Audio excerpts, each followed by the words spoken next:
Awesome. Okay, so today I have Tristan here for the 100 Stories campaign. Would you like to introduce yourself? Yeah, thanks, Ali. Thanks really much for allowing me to speak today. Hello, everybody. Hope you're doing well. Yeah, my name's Tristan and I'm a physiotherapist, so healthcare practitioner. And whilst most people think that I believe and focus on repairing people and helping people with injuries and physical problems, mental health and psychology has a significant impact on that. And especially for me, working in Sydney and throughout the lockdown over the last 3 to 4 months, I've seen a lot of those kind of implications come in place. And so being educated on that, being able to address these issues in the best way possible, show empathy, show care, has been quite significant. So really appreciate the chance of speaking today and creating awareness and hopefully making an impact on other people's lives as well. Fantastic. And what a significant stance to play, especially in this weird, wacky world of the pandemic and lockdowns. Okay, Tristan, share with me what's one mental health tactic that you use yourself that can assist with your wellness strategy? Yeah, and there's heaps of different strategies out there, isn't there? And when it comes to people suffering with mental health and having these types of issues, everyone's different, and you don't want to treat two people the same. But for me, what I've found from my own experience and helping a lot of people is the solution to pollution is dilution. And for me, even before what's happened in the last 4 or 5 months, even the last 18 months with COVID, I've never really been one to watch much TV. I don't really watch the news, such to say. So I find that keeps me in a positive state a lot of the time. Unfortunately, a lot of the time, media and the news is negative. And for me, daily habits of consistency, of doing the best that you can to feed your mind with positive input. So I have a standard of me listening to at least one positive podcast per day. And I have a minimum standard of at least 30 minutes of reading per day of a positive book, whether that's on positive self-talk, whether that's on, building your self-image, working on a certain skills. And if you're growing and going towards something, that's definitely something that is quite significant. And what does personal development do, in my opinion? Personal development helps you connect stronger to yourself. And like I said at the beginning, so many people, you can't put two people in the same category when you're looking at helping them and supporting them in the best way. However, a lot of issues I'm seeing today, particularly because of lockdown, more people are on social media, more people are, looking at the external, comparing themselves to other people, comparing their lives to other people, and they're getting distant away from themselves, and their connection with themselves is weaker. Then when they start going down that spiral. But if you can go within and go stronger and have that mindset, have that mentality of, everything that I need in life, everything that's going to support me, I am enough, and it's all within. I can get everything I need internally. It's not going to be external. And I think having those habits, as I said, limiting the negative influence, increasing the positive influence, connecting stronger to yourself has been phenomenal for myself when I've gone through the valley of despair many, many times, but also for a lot of people as well. Yeah, for sure. And it brings that purpose, very strong, resonating themes there when it comes to that personal growth. Thank you so much for sharing.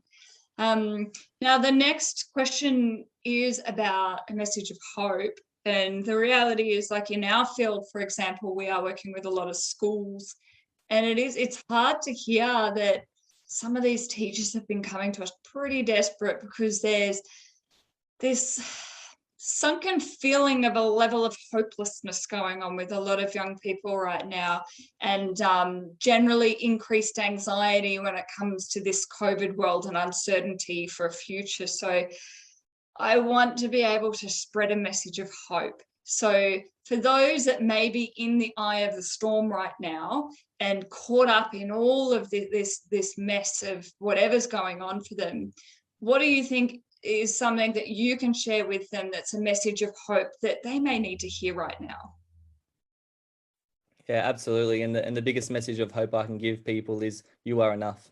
If you are living, you are breathing, you are on this earth, you are well and truly enough. You know, yes, you may have had some struggles and adversities and terrible things happen to you in the past that may be coming up to you and may be triggered with COVID and lockdown as such. But, you know, that's just part of your story. That's part of your inspiration and a reason for you building more strength, more resilience, and more importantly, being that example for another person and another individual. So, you know, you are enough, you are important. A lot of the time when people at schools and, you know, children are experiencing these things, it's often when they feel hopeless, it's often because they feel alone. Like they don't feel supported, they don't feel like maybe a sense of belonging. And one of the greatest things I can recommend for people is just pick 5 people that are on the same wavelength as you, have the same values, or are where in life where you want to be, and spend more time around those people. Don't spend your time around people that are going to be bringing you down and making you feel like you're hopeless. Like if you can elevate your thought process and play life at a higher level with other people that are going to accept you well and truly for who you are, help you realize in yourself that you are enough and you are a champion, then once again, it goes back to what I was saying before. It will help you connect to yourself. You'll have a positive environment, and just know that there is a light at the end of the tunnel. You know, going through what we're going with lockdown and even mental health challenges, a lot of the time it is a state of being, it's a state of mind.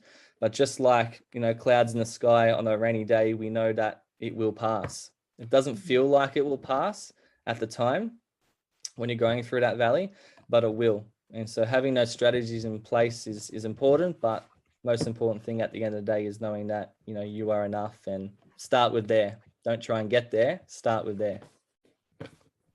There were definitely a few pearls of wisdom there. Definitely a few to reflect on, but very strong resonance of you are enough. I very much like that. Now, one more final question.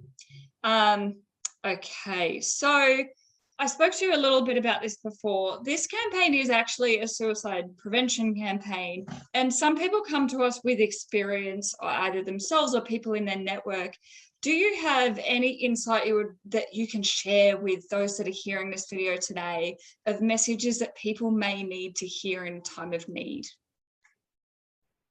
Yeah, most definitely. Again, in terms of experience myself, when I was 18 years old, I had a friend of mine who was 19, and he was in a long-term relationship, you know, with his partner at the time, and they had a breakup. They had a significantly bad breakup, and you know, it tore him apart. And this guy's always been someone, I think it's really important for me to say this guy's always been someone that's been perceived by people in our school and by society as someone that's quite strong and quite resilient, and, you know, nothing seems to bother him. But, you know, it's really ripped him, and he was, you know, contemplating suicide. He was contemplating, you know, ending his life. He, you know, said it to his parents and his sister, and it was really, really bad. And I was really worried about him. And I think the biggest thing I could do for him is just support him, focus on what I can control, you know, go hang out with him, go be with him. A lot of the time, like, listening is more powerful than telling people solutions. So I know I have strategies that I recommended earlier, but that often comes later. People need to be heard, people need to be understood, and that is very, very powerful. So that's something that I did for him there. It was very, very rocky for a fair few weeks. I was concerned, but eventually I was able to support him out of it. I was able to talk him out of it. I was able to help him realize that, you know, he is enough.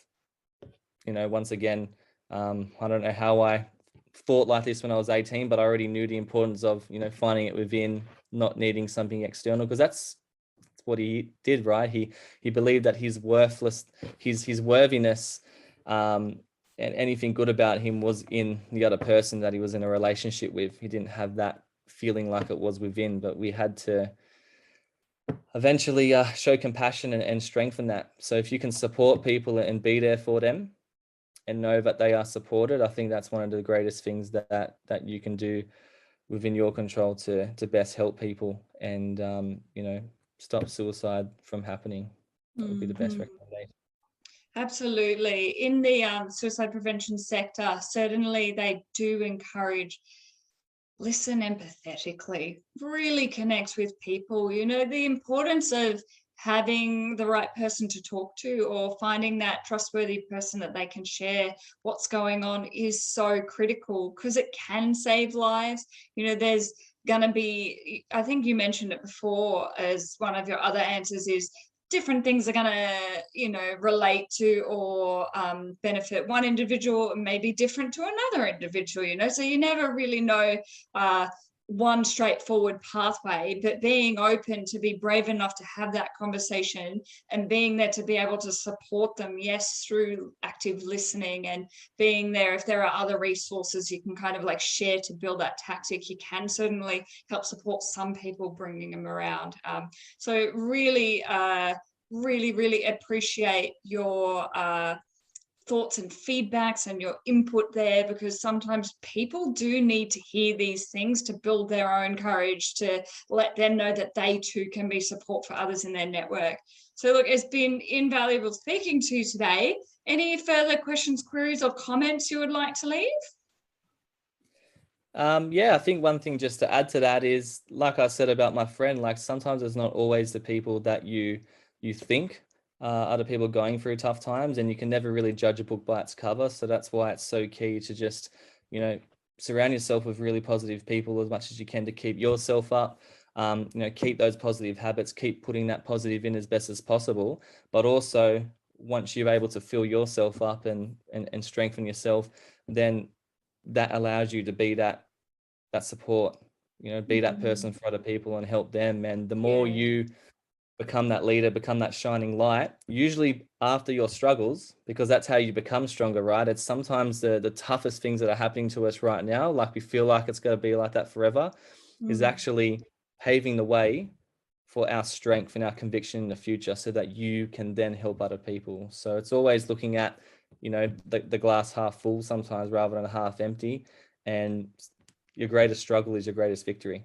Yeah, for sure. So And yeah, one you thing, never know who it's going to be, but yeah, always look out for other people. You never know. yeah, and look, a lot of the children and young people I was mentioning before, what a great time to test resilience and to also just show compassion and love and support in however way we can, because some things are out of our control.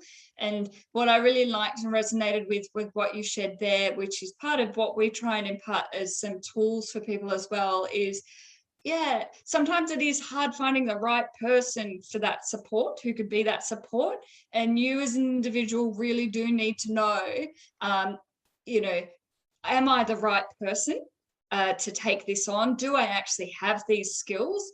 And it's absolutely okay to be in a place where if you don't find yourself, you know, fully resilient, you know, you may too need to find additional help, or you may need to find someone else who can be stronger to be able to fill those shoes, because it's not necessarily up to just one individual to carry that workload. So yeah, very interesting insights. Look, appreciated speaking to you today. I'm so glad you're part of this campaign, and I look forward to sharing more stories with you all shortly.